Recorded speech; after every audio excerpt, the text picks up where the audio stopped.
하나님의 말씀 앞에 저희들 모였습니다.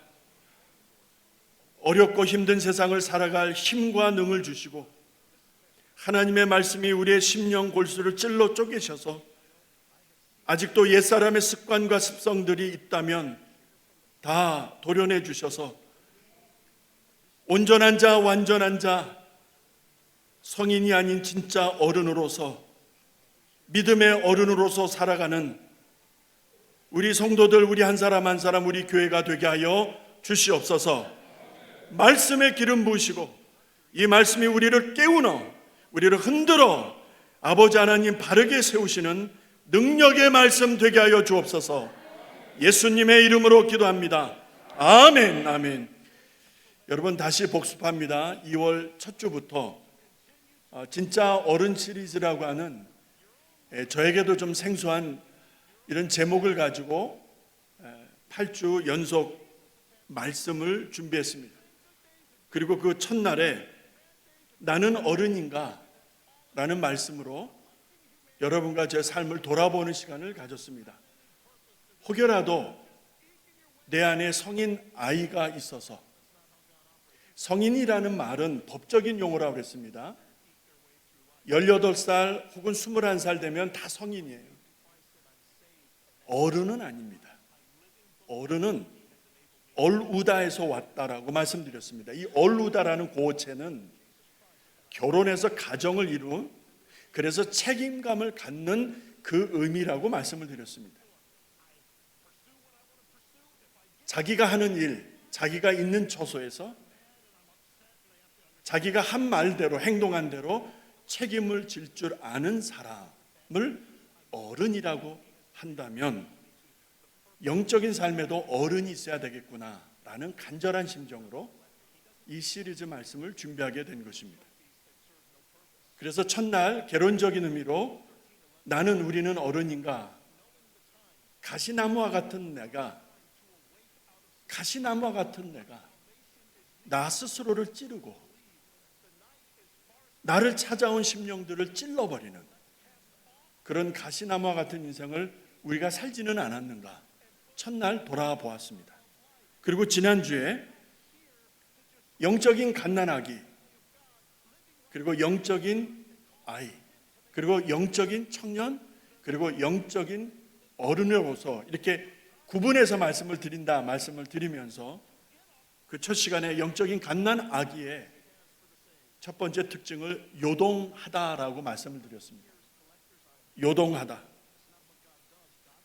여러분과 저의 삶 속에 얼마든지 있을 수 있는, 여러분, 요동하다.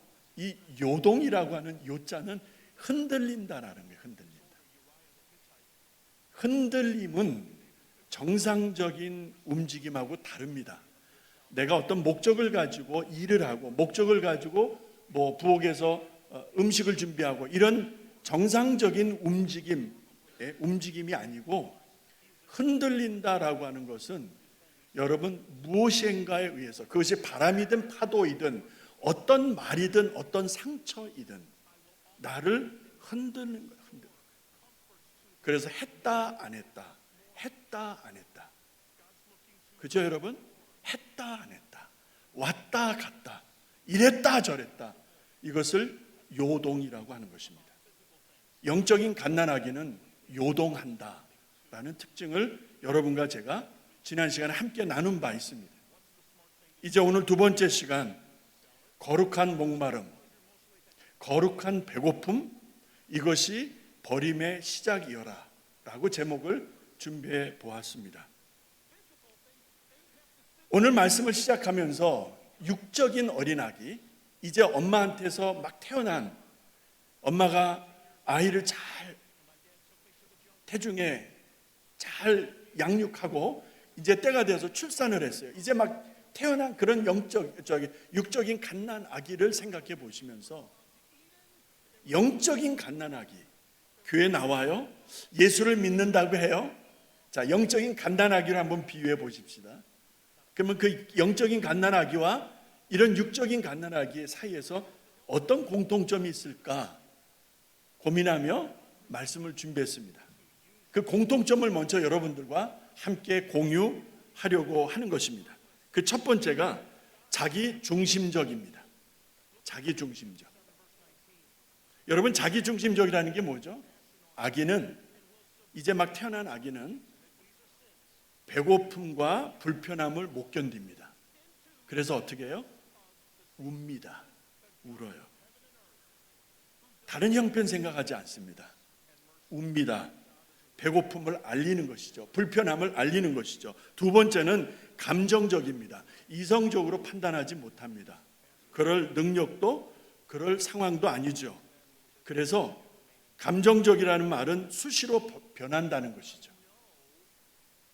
육적인 아이를 말하는 거예요. 여러분은 이 육적인 아이에 대한 이야기를 들으시면서 영적인 갓난아기를 비교해 보시길 바랍니다. 세 번째는 소화의 능력 한계라는 말을 써보았습니다. 단단한 음식을 못 먹어요. 엄마가 물려주시는 젖을 빨아서 배를 채울 뿐입니다. 단단한 음식을 먹지 못한다는 말은 소화하는 데 한계가 있는 거예요. 그 다음에는 수동적이다라고 써봤습니다. 근데 앞에 제가 수식어를 전적이다라고 되어 있습니다. 전적인 수동적. 이게 무슨 의미가 있을까? 먹여 주어야 합니다. 입혀 주어야 합니다. 재워 주어야 합니다. 엄마는 못 자요. 내려놓으면 또 울어요. 그러면 또 안아야 돼요. 재워 주어야 합니다. 또 혼자 들어가서 샤워할 수 있어요? 목욕할 수 있어요. 씻겨 주어야 합니다. 대단히 수동적입니다. 그 다음에는 분별력을 생각해 보았습니다. 분별력에 부재라는 말이 뭐죠? 없다라는 거예요. 여러분, 분별력이 무엇입니까? 옳고 그름을 아는 것입니다. 지금 해야 되는 건지 나중에 해야 되는 것인지를 아는 것이 분별이라면 그 분별력을 가지고 있지 않다는 것이죠. 분별력의 부재입니다. 그 다음에 언어적 한계를 생각해 보았습니다. 아이는 울어버립니다. 배가 고프면 울어요. 근데 엄마는 기가 막히게 그 아이의 울음소리를 들으면 뭐가 불편해서 우는 건지 배고파서 우는 건지를 엄마들은 알더라고요. 아버지들은 몰라. 근데 엄마는 알아. 조금 잘하면은 옹알대죠. 옹알은 그러는데 못 알아듣겠어요. 영적인 어린아기는 어떻습니까? 그 다음에 모방적이라고 생각을 해보았습니다.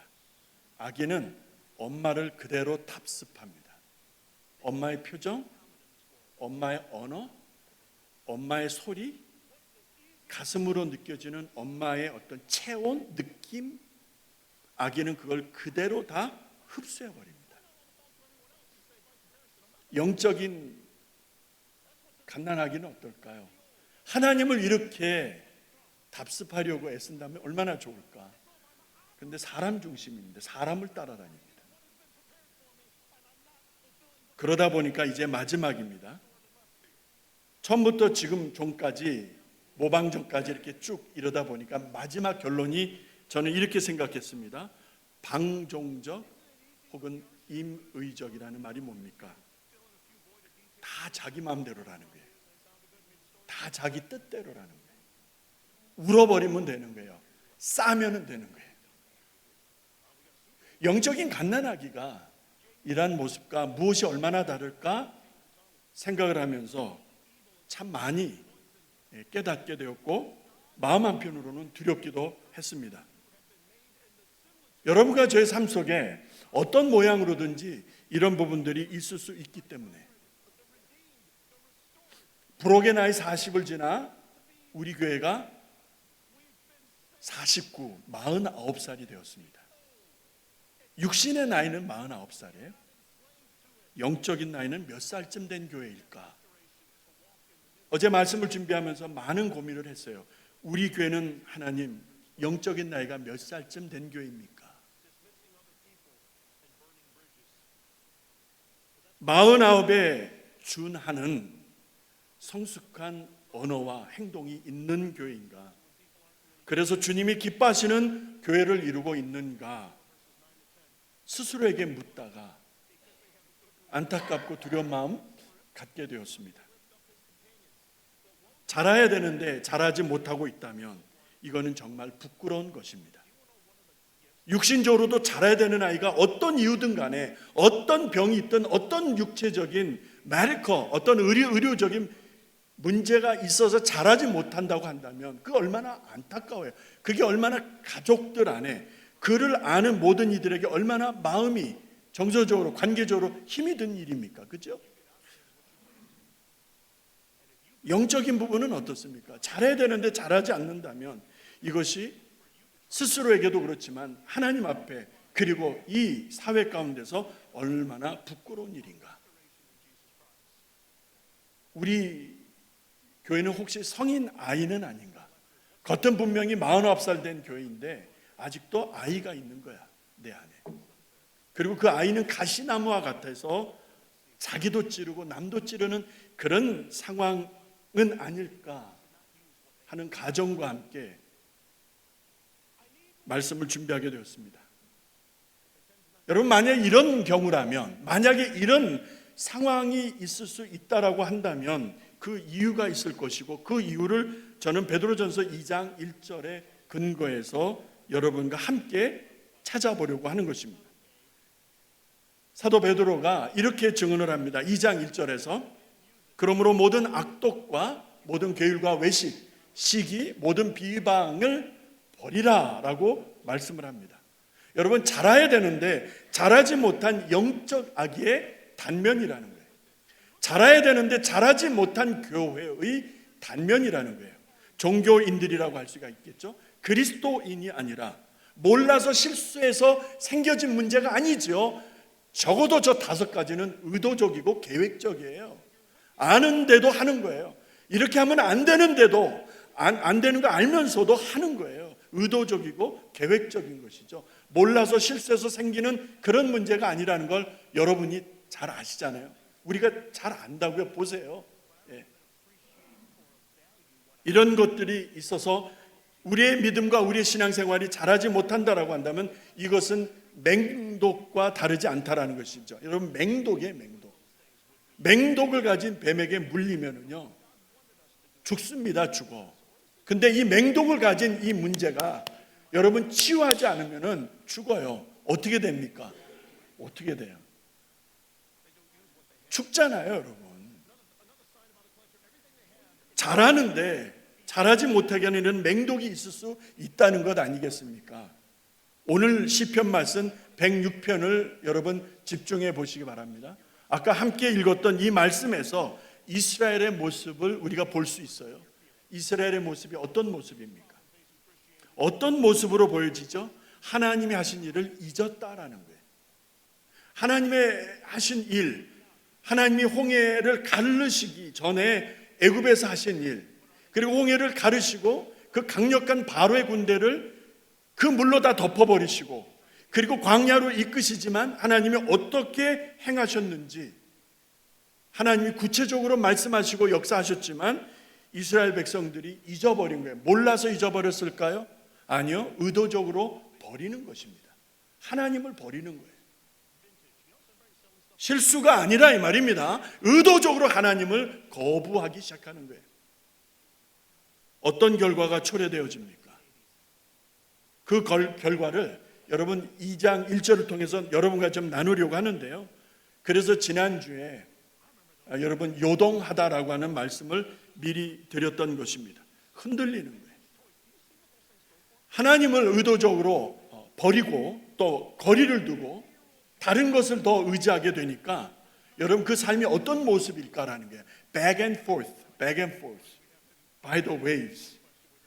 어떤 파도나 바람에 의해서 back and forth라는 말이 뭐죠? 왔다 갔다 한다는 거예요. 이랬다 저랬다 한다는 거예요. 이랬다 저랬다 왔다 갔다 하는 거예요. 바람에 의해서. 좀 흔들려도 그 자리를 의연하게 지켜내는 사람들이 없고 왔다 갔다 한다는 것이죠. 이런 것들이 특징이었다면 여러분과 오늘 저에게 주시는 하나님의 말씀 시편 106편에서 하나님을 잊어버린 이스라엘 백성들을 통하여 주시는 경고성 메시지, 정말 여러분과 제가 다른 선택 없이 하나님과의 관계를 빨리 점검하고 돌이키고 돌아서야 한다는 것을 너무나 간절한 마음으로 준비하게 되었습니다. 이전 것이니 보라 새 것이 되었더라. 사도 바울이 고린도 교회를 향하여 말씀했잖아요. 지나갔대요. 새 것이 되었대요. 이렇게 말씀한 것처럼 여러분, 지난 것은 지나간 것이에요. 지나간 것, 더러운 것, 인간적인 것, 예수 믿기 이전의 것들은 버려져야 되는 것이죠. 끊어져야 되는 것이죠. 그래야 새 것을 취할 수 있는데, 새 것을 누릴 수 있는데, 아직도 옛 것을 붙들고 있다면, 그 행동과 습관에서 자유하지 못한다라고 한다면 그 새 것이 새 것이겠는가? 아니요, 절대로 아닙니다. 이것이 요동입니다. 요동. 어떤 때는 왔다가 어떤 때는 갔다가, 어떤 때는 이랬다가 어떤 때는 저랬다가, 어떤 때는 잘 믿는 것 같은데 어떤 때는 또 아니거든. 여러분과 저의 삶 속에 있을 수 있는 일이기 때문에 앞서 말씀드린 베드로전서 2장 1절의 5가지를 짚고 넘어가려고 하는 것입니다. 그래야 우리가 구체적인 적용과 결론에 갈 수가 있기 때문에, 여러분과 제가 잘해야 되는데 잘하지 못하게 하는 그 어떤 것들이 있다면 이 말씀에서 하나님이 주시는 지혜를 얻을 수 있기를 바랍니다. 그 첫 번째가 악독입니다. 악독. 이거는 단순히 나쁜 행동이 아니에요. 자, 악독이라는 이 카키아라고 하는 단어는요, 의도적으로 악함을 갖는 것을 말하는 거예요. 의도적으로 타인에게 피해를 주려고, 저 인간한테 피해를 주려고 내가 의도적으로 악을 갖는 것을 뭐라고 그래요? 악독이라고 하는 거예요. 어쩌다 실수해서 잘못해서 저 사람에게 피해를 주는 것이 아닙니다, 여러분. 저 인간을 밟아버리기 위해서 저 인간을 무시하고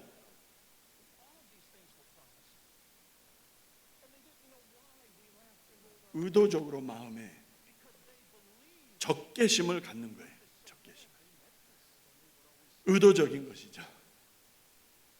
여러분과 저의 삶 속에 이런 부분은 없는지. 두 번째가 기만입니다. 이 도스라고 하는 이 기만이라고 한 단어는 이 낚시 이야기로 시작되어집니다. 여러분, 낚시에 미끼를 끼잖아요, 그죠? 미끼. 어떤 때는 지렁이를 껴야 되고, 어떤 때는 이렇게 빵가루에다가 뭐 이 피넛버터 같은 거 해가지고 떡밥을 만들어야 돼. 여러분, 그 우리말로 하자면 잉어 있죠, 잉어. 미국 사람들은 잘 안 먹는 잉어를 잡을 때는 이 떡밥으로 해야 돼. 떡밥. 지렁이로 하면 안 물어요. 이 떡밥, 피넛버터 이런 거를 섞은 옥수수 섞은 걸로 떡밥을 만들어서 던지면은요, 이런 잉어들 막 잡아요. 여러분, 낚싯밥이 틀리다니까. 낚싯밥이 틀려. 근데 물고기들이 모르고 물잖아요. 바로 이것입니다. 여러분, 기만이라는 게 뭔지 아세요? 상대를 속이는 거예요. 상대를 속이는 거예요. 그래서 내가 이득을 취하는 거예요. 상대를 속여서 내가 얻고자 하는 것을 얻는 것을 여러분, 기만이라고 합니다. 대개 이런 경우는 사실을 왜곡합니다. 사실을 왜곡한다는 게 뭐죠? 사실을 굽게 한다는 게, 굽게. 사실대로 이야기하는 게 아니라 사실을 틀어버리는 거예요. 굽게 하는 것을 뭐라 그래요? 기만이라고 합니다. 기만. 세 번째가 외식입니다. 이거는 연극 배우가 가면을 쓰고 연극하는 것에서 유래된 단어다라는 말이 있습니다. 그러니까 뭐예요? 마음과 행동이 다르다는 것을 의미하는데요, 가면을 쓴 것처럼 겉과 속이 다르다는 것입니다. 겉과 속이 다르다는 거예요. 여러분이 보는 나의 겉모습과 내 속마음이 다른 것을 뭐라 그래요? 외식이라고 합니다. 한마디로 이중 생활이죠. 이중적 행동이죠. 교회에서와 집에서 행동이 다른 거예요. 여기서와 저기서 행동이 다른 거죠. 그래서 우리 주님께서 바리새인과 서기관들과 백성의 장로들과 율법사들에 대해서 그렇게 대노하셨던 것 아니겠습니까? 외식 때문에. 그래서 회칠한 무덤이라고 그러셨어요. 회칠한 무덤. 네 번째가 시기입니다. 시기. 여러분, 다른 사람이 잘 됐어요. 옆에 있는 사람이 잘 됐어요. 성공했어요. 뭔가 많이 얻게 되었어요. 벌게 되었어요. 그래서 다들 자기야 잘 됐다 그러고 박수 쳐주고 기뻐하는 것이 아니라 어디가 아파요? 어디가 아파요? 여기가 아파요? 여기가 아파요? 왜 아파요? 사촌이 땅을 샀걸랑. 그래서 여기가 아프걸랑. 여러분, 여기가 아프면 빨리 회개하셔야 돼요. 빨리 회개하셔야 돼요. 큰일 난 거야. 큰일 난 거. 그렇지 않아요, 여러분? 왜 배가 아파? 왜 배가 아프냐고. 같이 기뻐줘야지. 같이 축하해줘야지. 참 잘됐다. 고생했는데, 참 고생했는데 잘됐다.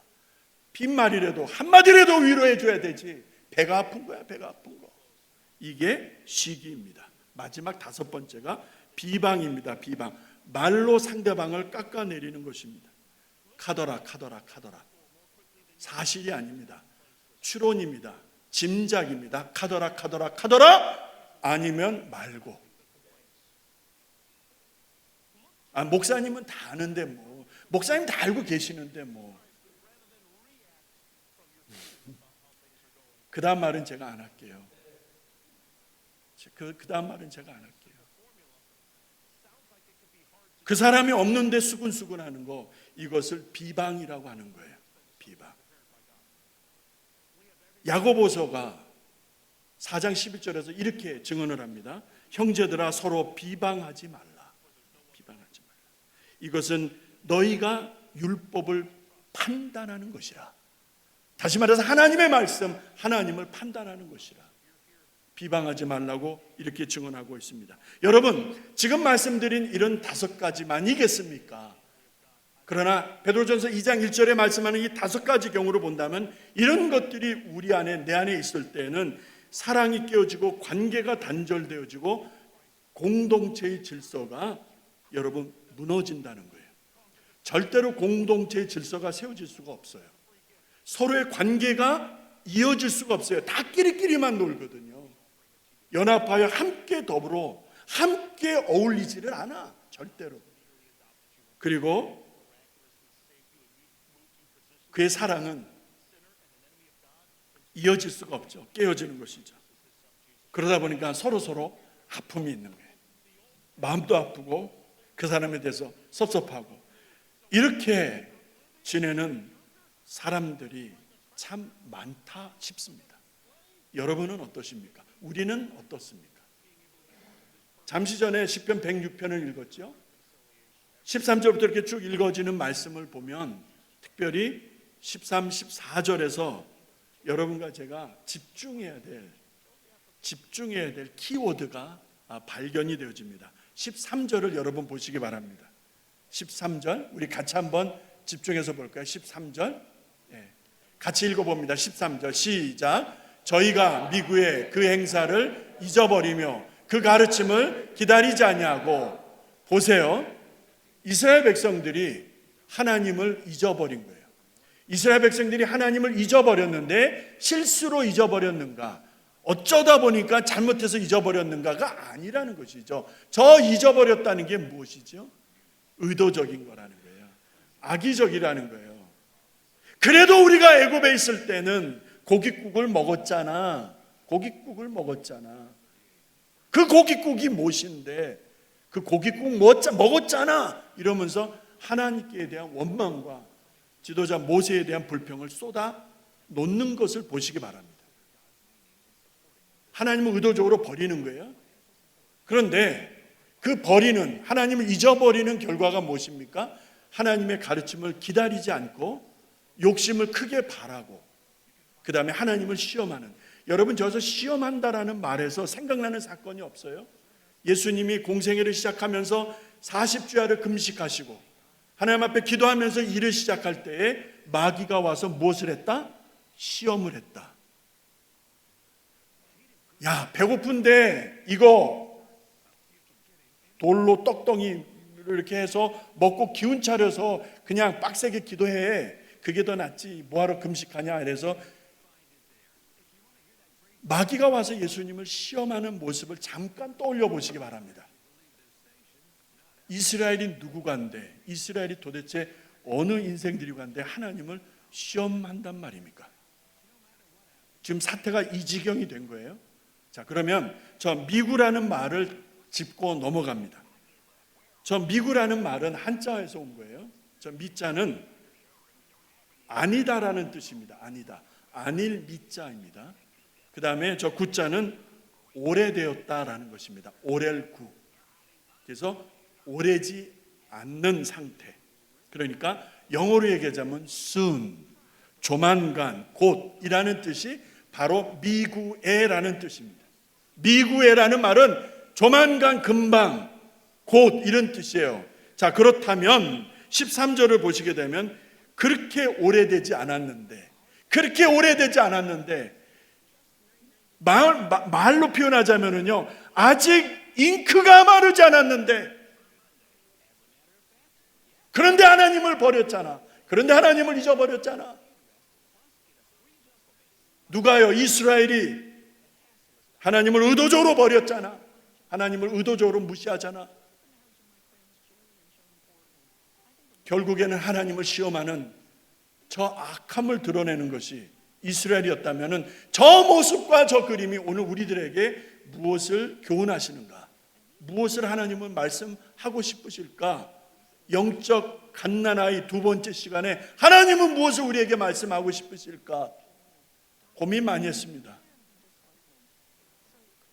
사태가 이렇다면 이것은 우리의 힘으로 해결하기가 어려워요. 이렇게 되어진다면, 이게 우리의 현실이라면 이 문제를 타개할 수 있는, 딛고 일어설 수 있는 근본적 회복, 치유의 해결의 방법이 무엇일까? 그래서 저는 신령한 젖을 가지고 온 것입니다. 신령한 젖. 믿으시면 아멘 하십시다. 하나님의 말씀에 대한 목마름. 아기가 울잖아. 엄마한테 울잖아. 울어버리잖아. 밥 달라고 울잖아. 젖 달라고 울잖아.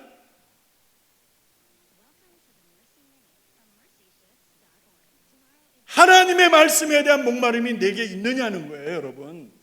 하나님의 말씀에 대한 갈급함이 마치 어린아이가 엄마 나 배고파, 엄마 나 배고파, 젖 좀 줘, 젖 좀 줘 울어 제끼듯이 그 갈급함이 여러분과 저에게 있느냐라는 질문을 던져야죠.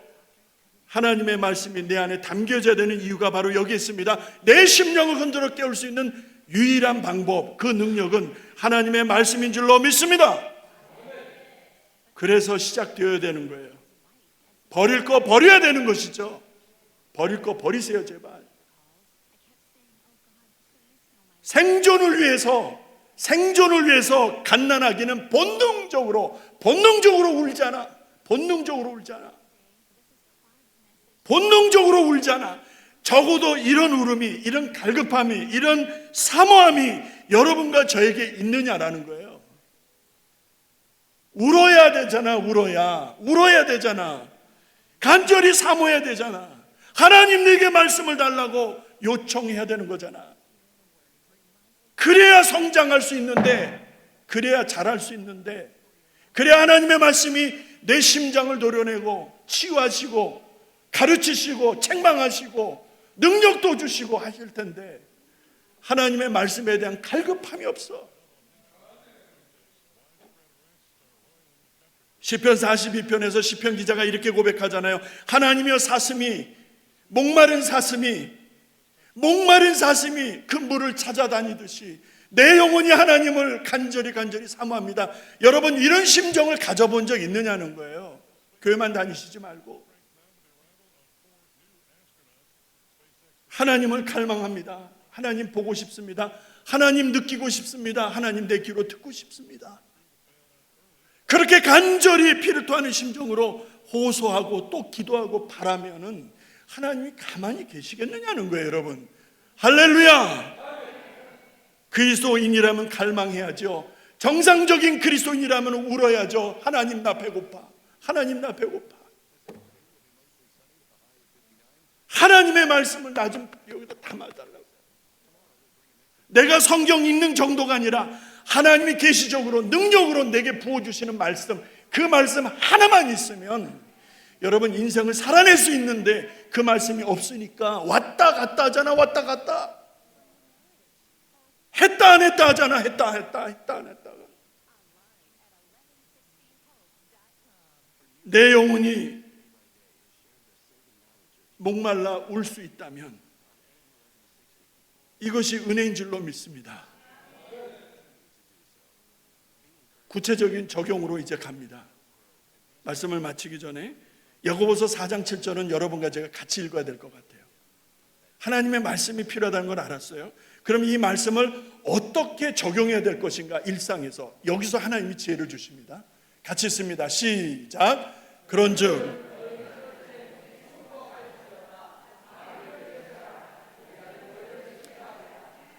여러분 이 단어에 집중하셔야 돼요. 순복, 대적, 피하다. 예? 자, 우리가 하나님께 순복하면 은혜로 따라오는 것이 마귀를 대적할 수 있는 배짱과 영적인 힘이 생기고, 그러면 마귀는 도망가는 줄로 믿습니다. 자, 그러니까 키워드는 뭐예요? 하나님께 순복 여부라는 거예요. 하나님께 순복 여부. 하나님께 순복하느냐 안 하느냐에 따라서 마귀가 나를 졸로 볼 수도 있고, 마귀가 알아요. 내 안에 예수님이 없는 거 알아. 목사면 뭐하고 장로면 뭐하고 권사면 뭐하냐 이 말이요. 내 안에 예수의 영이 없는데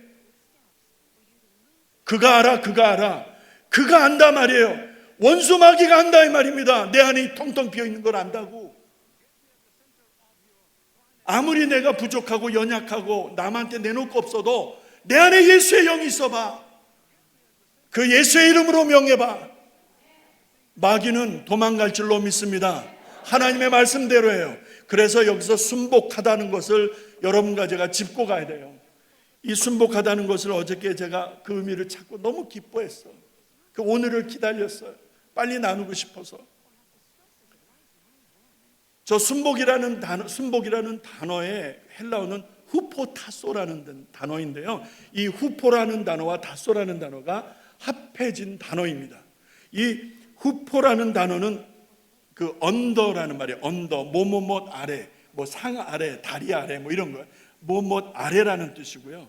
이 타소라는 단어는 정리해두다, 배열해두다 이런 뜻입니다. 그러니까 뭐뭐 아래 정리해두다, 그것이 순복이라는 거예요. 무슨 말입니까? 하나님 아래서, 하나님의 말씀 아래서, 하나님의 권위와 능력 아래서, 하나님의 말씀 아래서 나를 정리해 두는 것, 나를 준비해 두는 것, 하나님의 말씀이 나를 붙잡고 있는 그 관계겠죠. 하나님의 말씀이 내 인생을 붙들고 나를 정돈시켜 주신 그 상태를 말하는 것이죠. 그러니까 그런 종들이 입을 열어서 나사렛 예수의 이름으로 명하노니 이 더러운 영들은 떠나갈지어다. 명하면 떠나가는 거 믿으시기 바랍니다. 바로 그거예요, 그거. 근데 이거를 못해. 이거를 못하는 거야. 이거를 못하는 거야. 이 말을 못하는 거야. 이 말을. 왜? 예수의 영이 없으니까. 이제 말씀을 마치려고 합니다. 여러분과 제가 하나님의 말씀이 필요하다는 걸 알았어요. 그 하나님의 말씀이 있어야 돼요. 그 신령한 젖이 있어야 돼. 그 젖을 어떻게 알아? 순복하는 게. 하나님의 말씀에 순종하세요. 하나님의 말씀을 붙드시라 이 말이요. 그래야 되는 거야. 그래야 거기서 힘이 나오는 거야. 힘이. 그것이 영적 갓난아기가 영적 아이로, 영적 청년으로, 영적 어른으로 자라갈 수 있는 터닝 포인트가 되는 거 믿으시기 바랍니다. 요동하던 자가 왔다 갔다 하던 자가 하나님의 사람으로 돌이킬 수 있는 결정적 터닝 포인트. 그게 뭐예요? 그게 하나님의 말씀의 능력 아래 나를 묶어두는 거야. 시편 119편 말씀 나누면서 이제 기도하려고 하는데요. 시편 119편 너무나 귀한 말씀이죠. 시편 기자가 이렇게 고백합니다. 하나님, 내가 깨끗한 마음을 하나님께 드리고 싶어요. 근데 어떻게 해야 됩니까? 라고 고민하고 있었던 것 같아요. 근데 부지불식간에 그 종이 깨닫게 된 것이에요. 하나님의 말씀이 있으면 되는 것이구나. 그래서 그렇게 고백을 합니다. 하나님, 내가 무엇으로 정하겠습니까? 하나님의 말씀인 줄로 믿습니다. 이렇게 고백하잖아요. 여러분 아멘이십니까? 하나님의 말씀이 있으면은요, 내가 육신대로 사는 데 있어서 불편해지기 시작합니다. 하나님의 말씀이 내 안에서 역사하면은요, 내가 본능적으로 살던 습관이 불편해지기 시작하는 거예요. 내가 주께 범죄치 아니하려 하여 내가 주의 말씀을 내 심장 속에 두었습니다. 이것이 여러분과 저의 고백이 돼야죠. 아직도 영적으로 기저귀 차고 있습니까? 아직도 영적으로 갓난아기가 되어서 옹알대고 있습니까? 이게 무슨 말인지 자기도 모르고 남도 몰라. 일방적이고 본능적이고 자기중심적이고, 이것이 오늘 여러분과 저의 현실이라면 하나님의 말씀이 내 안에 있어야 되는 이유가 바로 이것입니다. 내가 주를 따라 주님을 배우며 주님을 닮아갈 수 있는 길이기 때문에.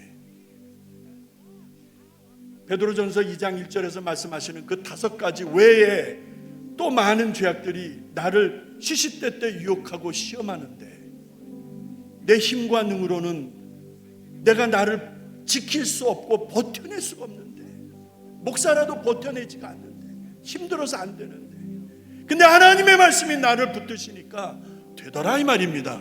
할렐루야. 여러분과 저의 고백이 될 수 있기를 바랍니다. 주의 말씀이 나를 정케하시고 나를 붙드시고 범죄치 아니하게 하시는 하나님의 능력인 줄로 믿습니다. 거룩한 목마름, 이 거룩한 배고픔, 하나님의 말씀에 대한 거룩한 목마름이 내 영혼 속에서 불타기 시작할 때 내가 버릴 수 있는 것들을, 버려야 되는 것들을 버리게 되어진다는 거예요. 이제 우리 같이 결단의 기도 드리겠습니다. 결단의 기도입니다. 하나님 앞에 순복하세요. 이 순복은 억지로 순복하라는 게 아니라 하나님의 말씀에 순복하시라는 거예요. 말씀에 검을 가지시라는 말이에요. 내게 체험되어진 하나님의 말씀, 머리로 읽고 아는 암송한 그런 말씀 말고, 물론 그것도 중요하지만 정말 내가 내 삶에서 인고의 삶을 통하여 경험되어진 하나님의 말씀, 그 말씀이 여러분 한마디만 있으면 이 세상을 살아내는 능력이요 힘인 줄로 믿습니다. 하나님 이 말씀 내게 주시옵소서. 우리 주여 한번 부르고 우리 간절한 마음으로 기도 한번 하겠습니다. 주여,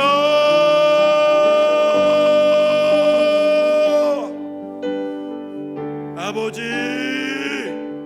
주님, 우리의 연약함을 불쌍히 여겨 주시옵소서. 영적으로 자라지 못하는 이 세대를 보시옵소서. 하나님 불쌍히